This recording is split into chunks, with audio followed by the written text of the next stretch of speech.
Mindy. Welcome back to my channel. Today I am bringing you my last book haul for a while because the Read What You Own challenge started on November 5th. These are the books that I accumulated over October and a little bit of buying at the very beginning of November. And this stack would have been a lot smaller, but I went to one auction, book auction on Whatnot in October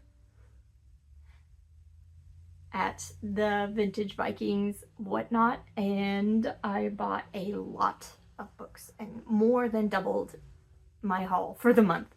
So I believe I have over 30 books in this haul, and it's the last one for a while, luckily.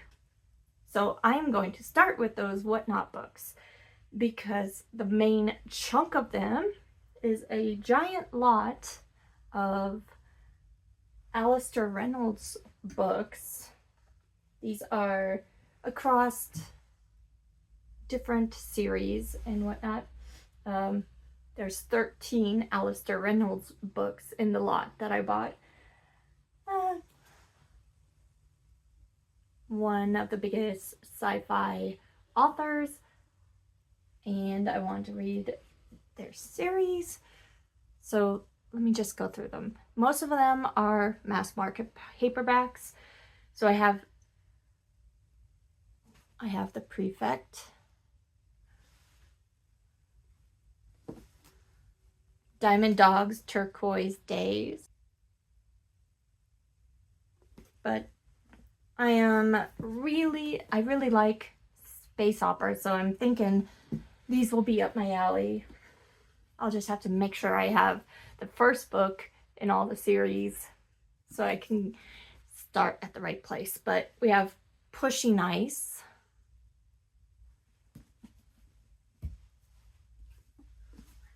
Redemption Arc. I like the purple. House of Suns. That's a big arc. Wow. Okay. I'm guessing those go in the same series. We'll see.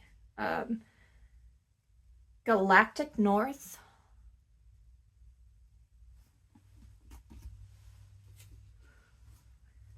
Century Man.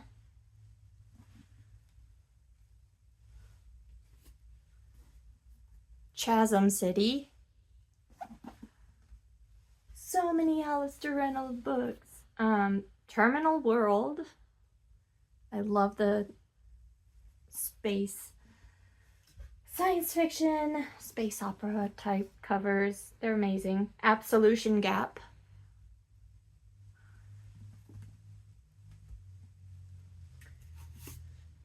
Revelation Space.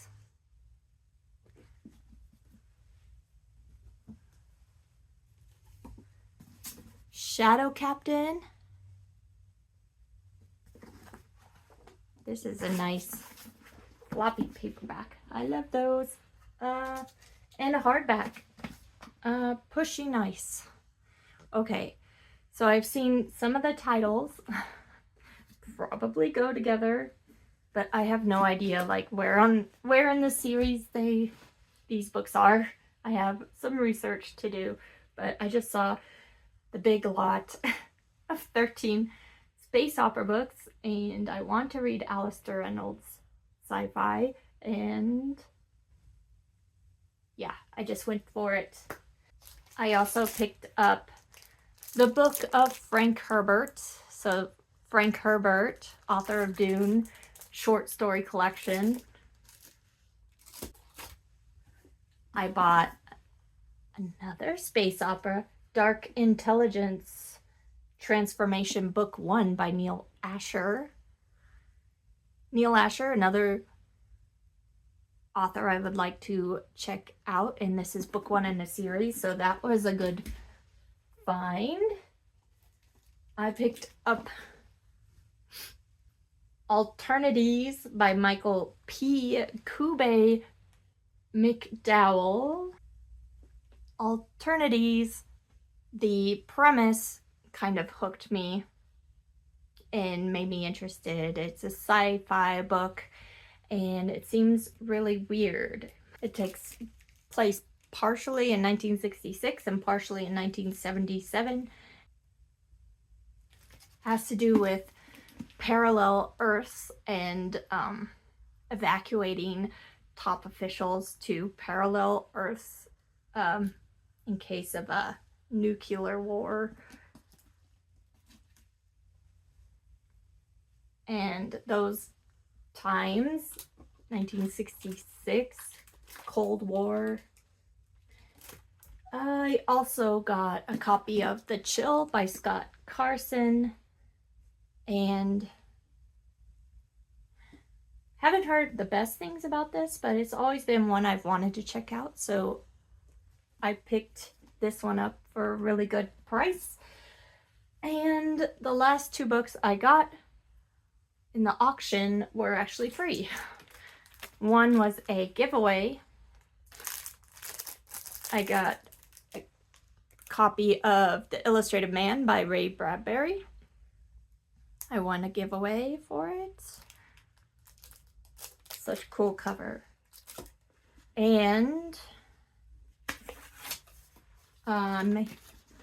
he threw in an extra book for me, which was a surprise when I opened it. And this is Shadowland by Peter Straub. Cool holographic cover. So I look forward to checking out some more Peter Straub. That was a lot of books, a lot of sci-fi that I can't wait to check out. I need to read more sci-fi.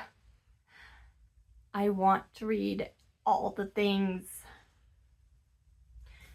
Okay, so now for all the books that were not from that auction.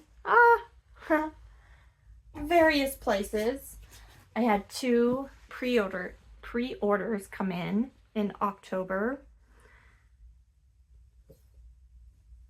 And I am super excited about these titles. I pre-ordered these books from Bad Hand Books when I saw the authors' titles, mostly the authors, because these are authors that I follow, you know, and want to read more from. First is Kill Your Darlings by Clay McLeod Chapman. I just read Ghost Eaters by Clay McLeod Chapman and really enjoyed it. So Kill Your Darlings. I don't know what these books are about necessarily. I just saw the authors and wanted to support the small press, and I wait for it. But it looks like it's gonna be pretty brutal. Duct tape. Rule number 1, write what you know. This is what Glenn Partridge knows. The battered body of his 15-year-old son, Billy, was discovered in a vacant lot nearly 40 years ago. The police are still no closer to finding the murderer. Decades later, it haunts him. That all starts to change after his long-suffering wife signs him up for an amateur fiction writing workshop at the local library. As he writes the book of Billy, Glenn begins to make sense of the senseless crime that took his son and sees a chance to receive the fictional closure life never provided. But as Glenn's story takes on a life of its own, the cold case heats up again. Someone from Billy's past comes out of hiding before he reaches the end. So, in case you didn't hear about this release from Clay McLeod Chapman, that's what that is about. And then Not a Speck of Light, stories by Laird Barron. I've heard really great things about Laird Barron's stories, short stories. A signed book plate in here. Nice, Laird Barron signed edition. I should probably check in here, right? Yeah. Signed book plate for Kill Your Darlings as well. Yay! Kill Your Darling. One darling. Okay, I only bought one book at the bookstore this month. And that was to treat myself as for Halloween. I went to my local indie bookstore and I picked up We Used to Live Here by Marcus.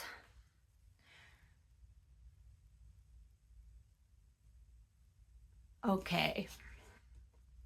I heard someone say this or put a pronunciation guide for this and just takes me a minute to remember.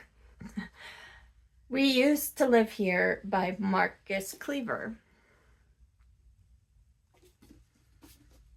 I bought 3 books in October on Pango Books, and here they are. I am super excited about these. I had some credit and I got the books that I most desired that I found on Pango. The first one was a paperback of Touch of Night by Max Booth III.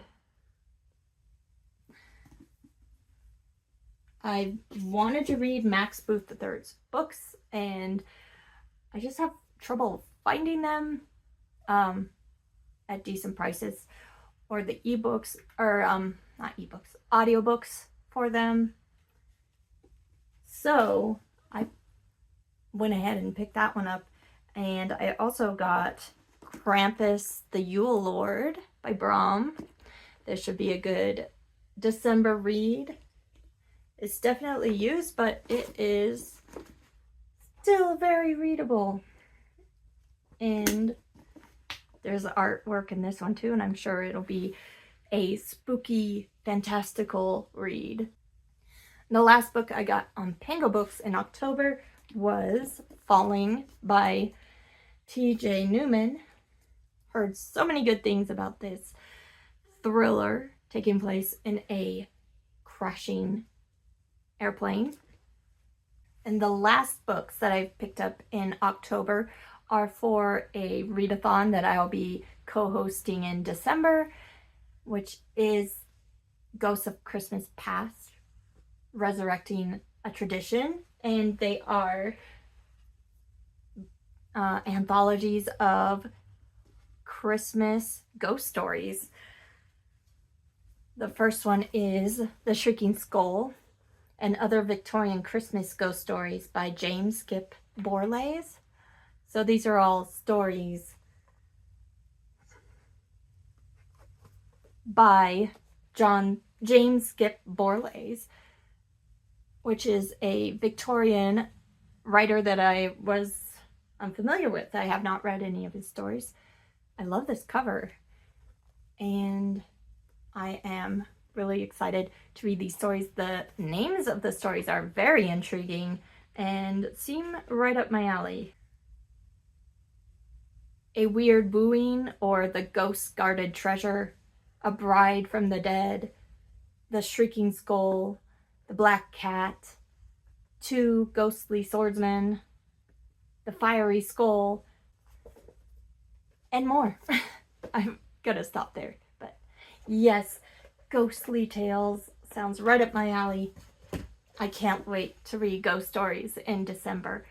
And it's great because they're wintry, Christmassy themed, and they will fit perfectly in with the other readathon I plan on doing, which is Holiday Hell. That readathon, watchathon, activity-a-thon created by Kelsey from Slime and Slashers is great because you can read anything you want and then you see what prompts it fulfills afterwards to see if it's more naughty book or nice book.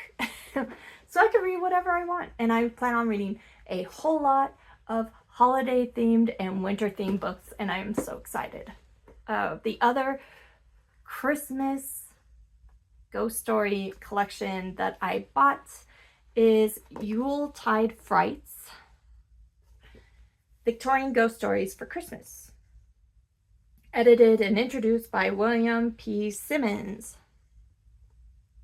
And this one has the buddy read for Ghosts of Christmas Past, which is The Old Nurse's Story by Elizabeth Gaskell.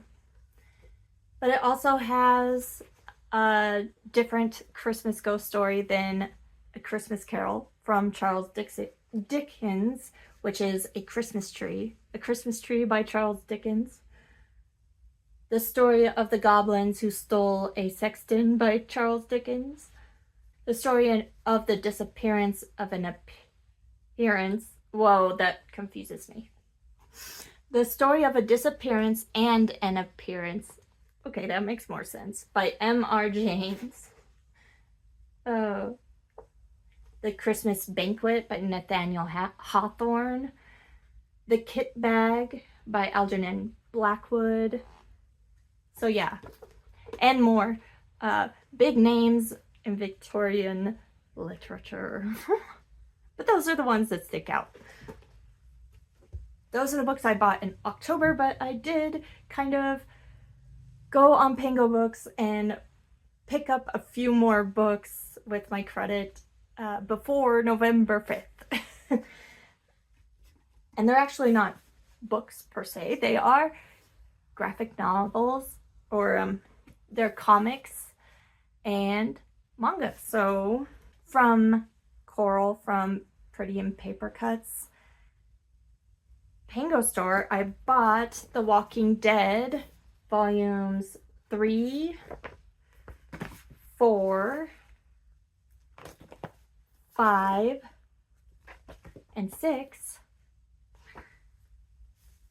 to pick up where I've left off. I've read the first 2 volumes and I really love the series, so I know it's worth investing in them.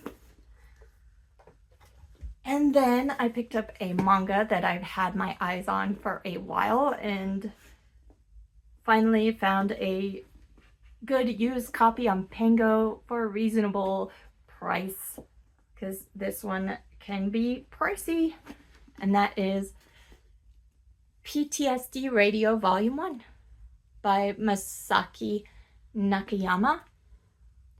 And it's horror manga. It is known to have very weird, disturbing art and maybe not as much going on in the story, but the artwork is what makes it horrific. But I've heard great things about it, and I can't wait to check it out. That is over 30 books that I bought in October and the beginning of November, and now I won't be buying any for quite a while until I read 25 of my own physical and ebooks. And so far, I haven't finished any because I've only finished 2 arcs and 1 audiobook since November 5th, and none of those count because they're not my owned books. So I have a lot of work to do, and hopefully this will help me get through the books that I have bought. I hope so. Let me know if you've read any of these books I showed you today and what you thought of them, and I will be back very soon with another book-related video. Thanks. Bye.